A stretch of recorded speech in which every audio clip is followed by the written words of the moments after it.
Shalom para pemirsa sekalian.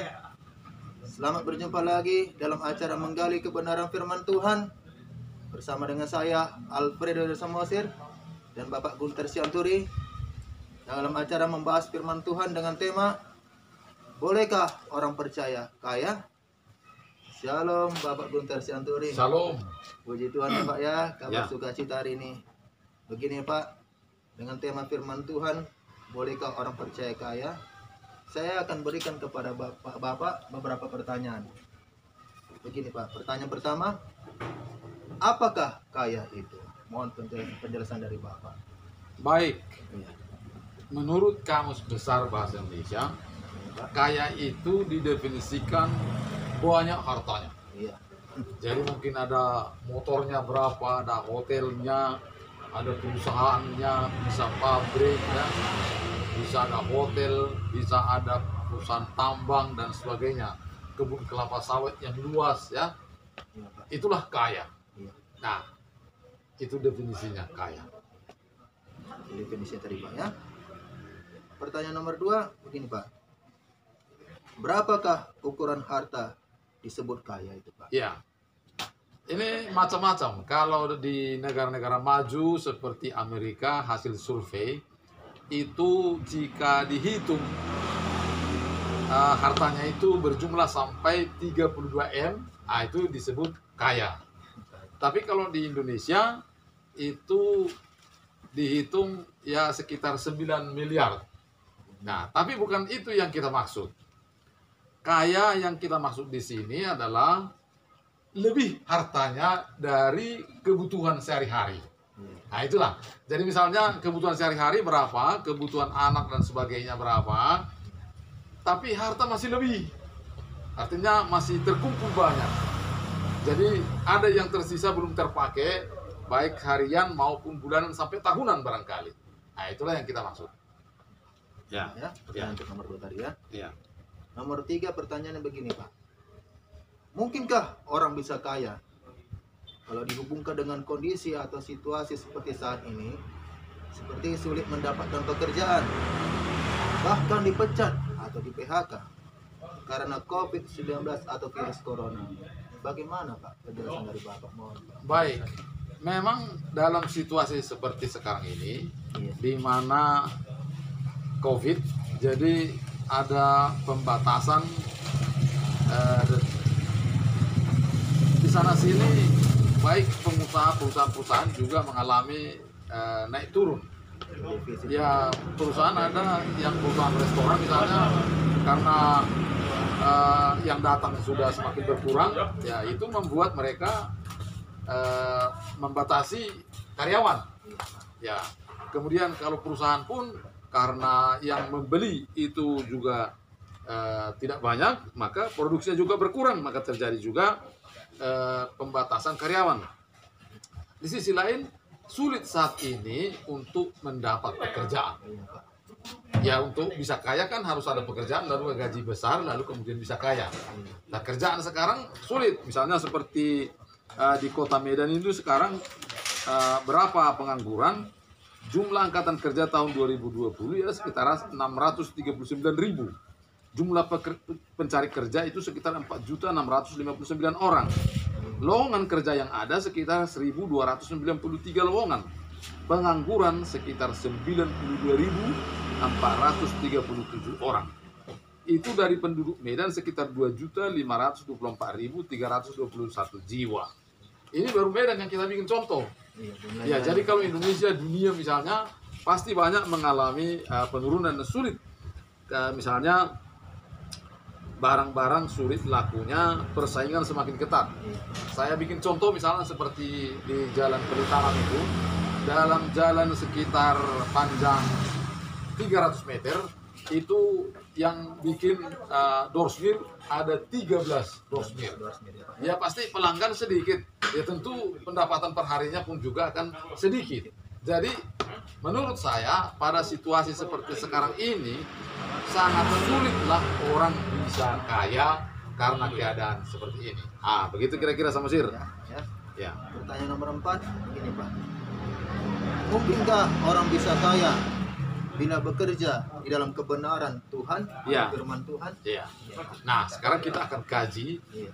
menurut kebenaran firman. Mari kita baca dulu Alkitab kita dari mulai 1 Timotius 6 ayat 17 dan 18. 1 Timotius 6 ayat 17-18. Firman Tuhan, peringatkanlah kepada orang-orang kaya di dunia ini, agar mereka jangan tinggi hati dan jangan berharap pada sesuatu yang tak tentu seperti kekayaan, melainkan pada Allah yang dalam kekayaannya memberikan kepada kita segala sesuatu untuk dinikmati. Peringatkanlah agar mereka itu berbuat baik, menjadi kaya dalam kebajikan, suka memberi dan membagi. Ya, jadi diperingatkan kepada kita supaya jangan kaya dalam arti banyak uang, tetapi kaya dalam kebajikan. Apa artinya ini? Kebajikan itu kan perbuatan baik, suka memberi. Iya. Jadi kalau sekarang saya mendapat uang satu hari misalnya 500.000, Iya. tapi kalau saya suka memberi, saya kasih sama kau 100, saya kasih sama kau 100, nanti kasih sama saya kan cuma 100.000. Iya. Mana bisa kaya? Jadi kalau orang melakukan kebenaran firman Tuhan, dia suka memberi aturan kebajikan, maka kaya itu tidak akan terjadi.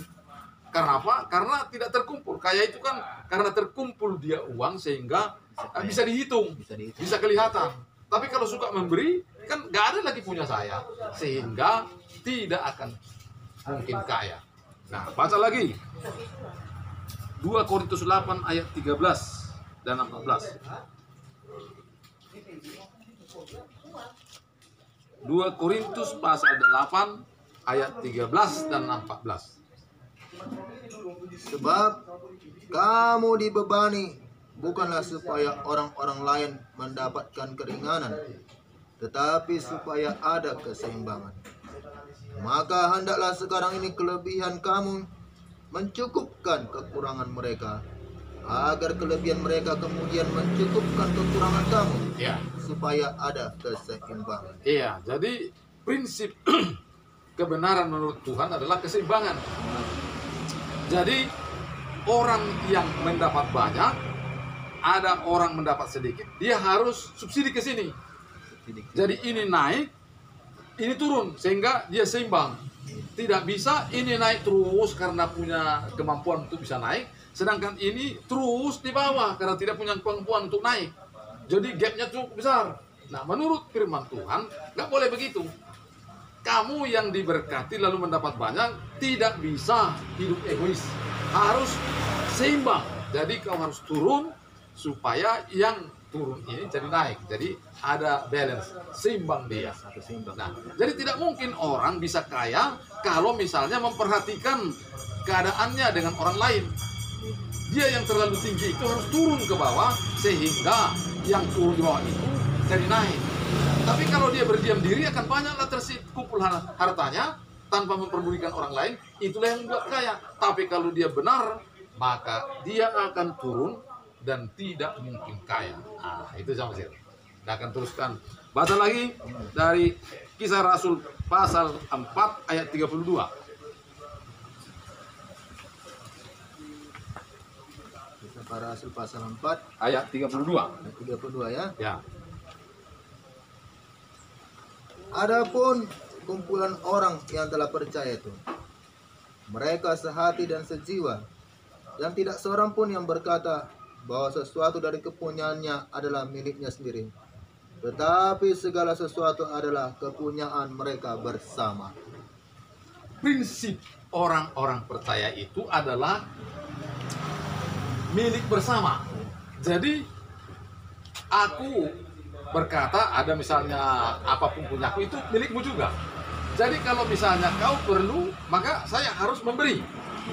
Jadi kalau di dalam Kisah Para Rasul 2 itu dikatakan mereka melakukannya dengan menjual. Misalnya ada rumahnya 3 dijualnya, lalu membagi-bagikannya kepada yang berkekurangan, sehingga mereka sama-sama berkecukupan. Ini firman ini mengatakan bahwa kalau kita bertindak begitu, maka tidak mungkin bisa terkumpul barang sama saya atau harta, karena saya mau membaginya kepada orang yang berkekurangan. Baik, kita teruskan lagi. Kita baca Amsal pasal 30 ayat 8. Amsal pasal 30 ayat 8 ya. Ya.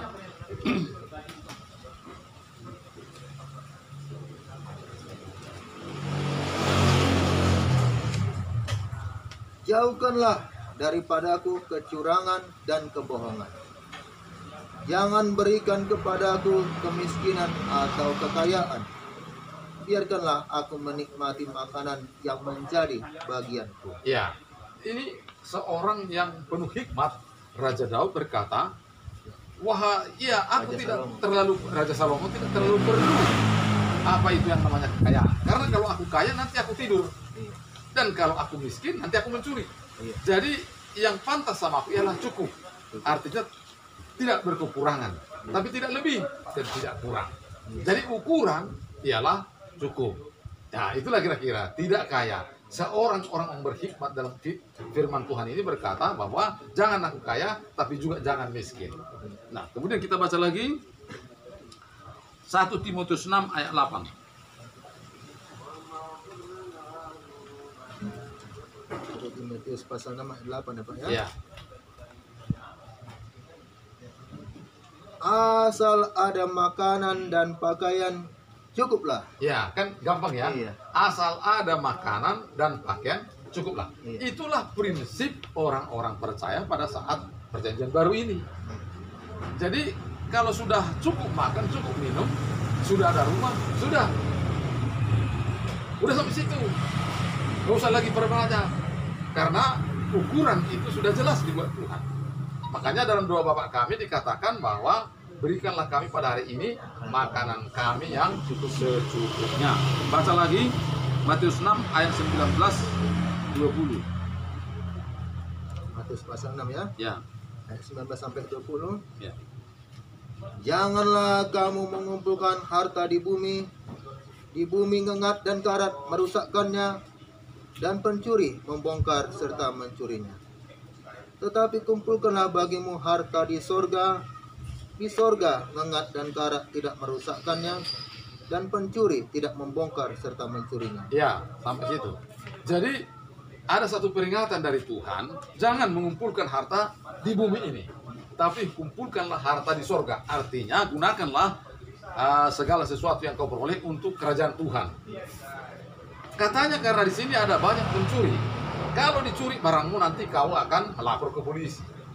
Lalu kau berpengadilan. Jadi habislah waktumu hanya untuk dunia saja.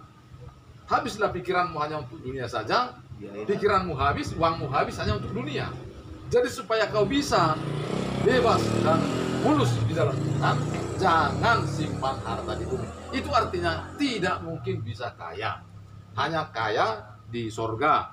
Baca lagi Yakobus pasal 5 ayat 1 sampai 3. Yakobus pasal 5 ayat 1 dan 3 sampai 3.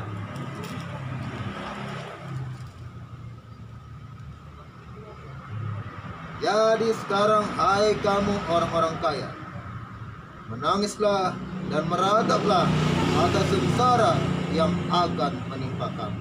Iya. Kekayaanmu sudah busuk dan pakaianmu telah dimakan ngengat.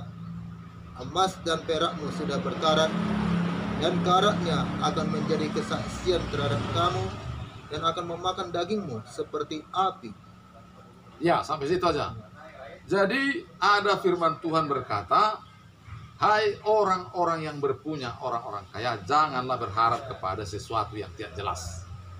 Nanti kalau misalnya hari pengadilan, itu katanya harta yang lebih yang tidak berguna, misalnya ada baju 10, lalu yang kita pakai hanya 5 saja, lalu yang 5 lagi akan tunjuk tangan. Minta maaf Tuhan, sejak saya dibeli sampai sekarang saya belum pernah dipakai. Rumah kita besar, lalu ada 5 kamar yang belum terpakai, itu juga akan bersaksi bahwa saya tidak pernah terpakai. Jadi ada banyak harta, emas dan uang di bank yang tidak terpakai saat sekarang, sampai Tuhan datang, itu akan bersaksi bahwa saya tidak pernah terpakai. Jadi ada banyak mubazir harta, sementara banyak orang lain yang masih berkekurangan tidak bisa kita tolong. Dan semua kelebihan seperti itu akan bersaksi tentang ketidakgunaannya. Ini harus kita jaga. Oleh karena itu, kita harus cepat mempergunakannya supaya nanti tidak bersaksi untuk kita yang tidak mempergunakannya dan jika ia tidak berguna. Itu kira-kira menurut Yakobus pasal 5 ayat 1 sampai 3 ini. Nah, saudara-saudara, kalau kita berkata begini, ya, bagaimana kita bisa menolong orang kalau tidak kaya? Nah, mari kita baca dulu Lukas 21 ayat 1 sampai 4. Lukas pasal 21 ya. Ya. Ayat 1 sampai 4 firman Tuhan. Ketika Yesus mengangkat mukanya, ia melihat orang-orang kaya memasukkan persembahan mereka ke dalam peti persembahan. Ia melihat juga seorang janda miskin memasukkan 2 peser ke dalam peti itu. Lalu ia berkata, "Aku berkata kepadamu, sesungguhnya janda miskin ini memberi lebih banyak daripada semua orang itu." Ya, jadi kalau kita bilang tadi, kalau kita tidak kaya bagaimana mau menolong? Ini janda miskin tidak kaya, tapi pemberiannya lebih banyak daripada orang kaya itu. Jadi jangan mengharap kaya dulu baru menolong. Miskin pun bisa menolong. Karena pemberian yang paling besar itu adalah dari seluruh hidup kita. Jadi tidak ada lagi sisa. Sudah apa yang kita punya, yang kita butuhkan sebenarnya, itu sudah kita gunakan untuk menolong orang. Itu yang besar. Dibanding dengan kalau kita beri misalnya 1 juta, tetapi uang kita masih sisa 50 juta. Itu kecil dan Tuhan bilang dari kelebihan. Sedangkan pemberian yang besar itu adalah dari kekurangannya. Jadi apa yang kita bilang, kalau nggak kaya kan nggak bisa menolong. Bukan. Menolong itu tidak harus kaya. Dari kemiskinan kita, kekurangan kita itu kita memberi, itu juga sudah menolong. Kita teruskan membaca dari Lukas 12 ayat 15. Lukas 12 ayat 15 ya. Ya.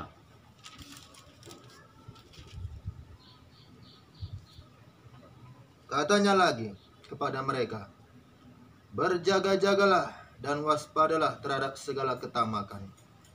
Sebab walaupun seorang berlimpah-limpah hartanya, hidupnya tidaklah tergantung daripada kekayaannya itu." Iya. Jika kita merasa bahwa kalau kita tidak berpunya lalu kita khawatir, dengan begitu kita menabung dan kita mengumpul, nah Tuhan bilang, nyawa kita itu tidak tergantung dari harta kita.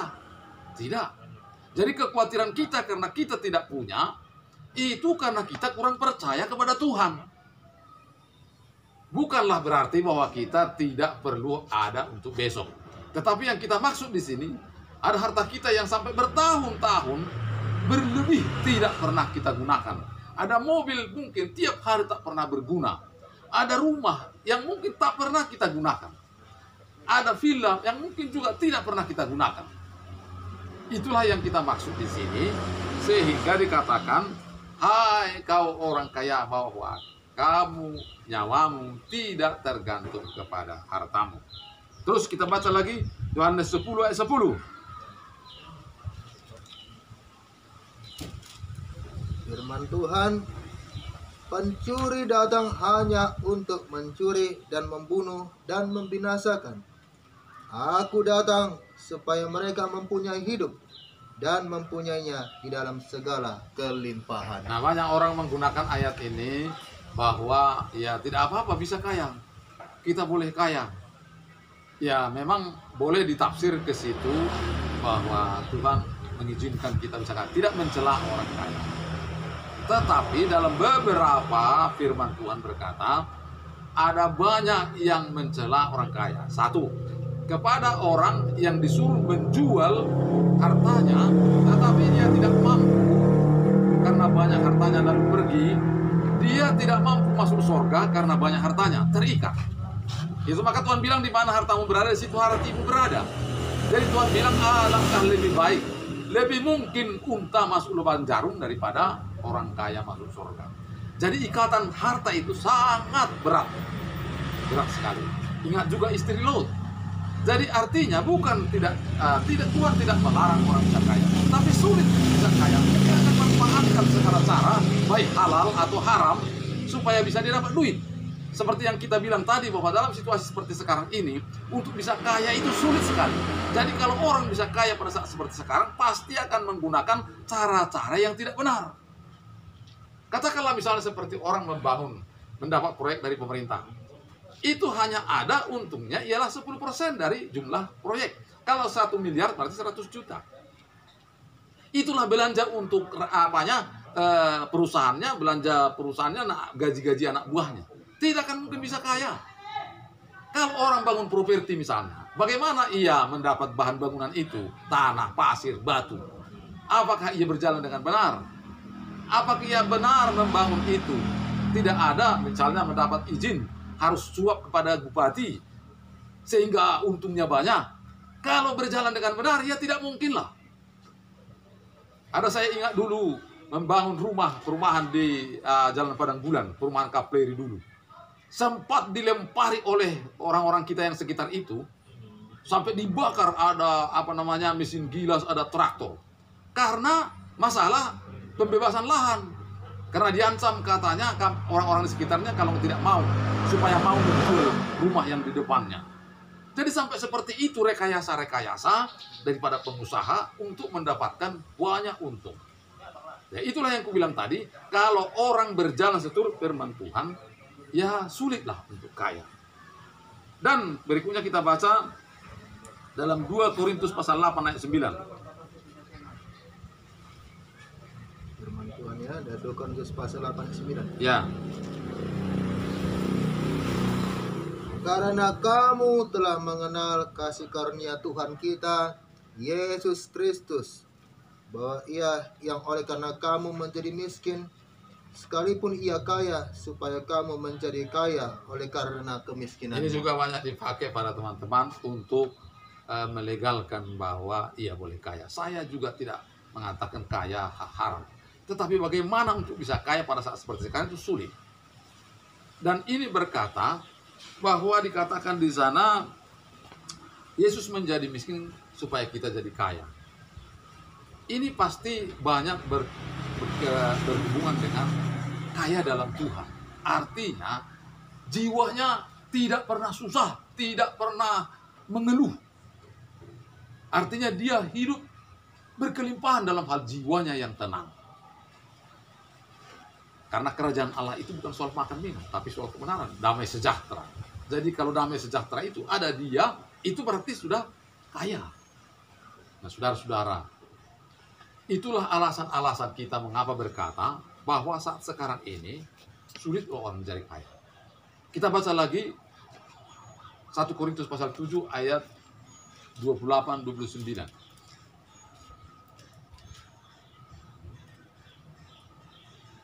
1 Korintus pasal 7 Ya. ayat 28 sampai 29. Ya.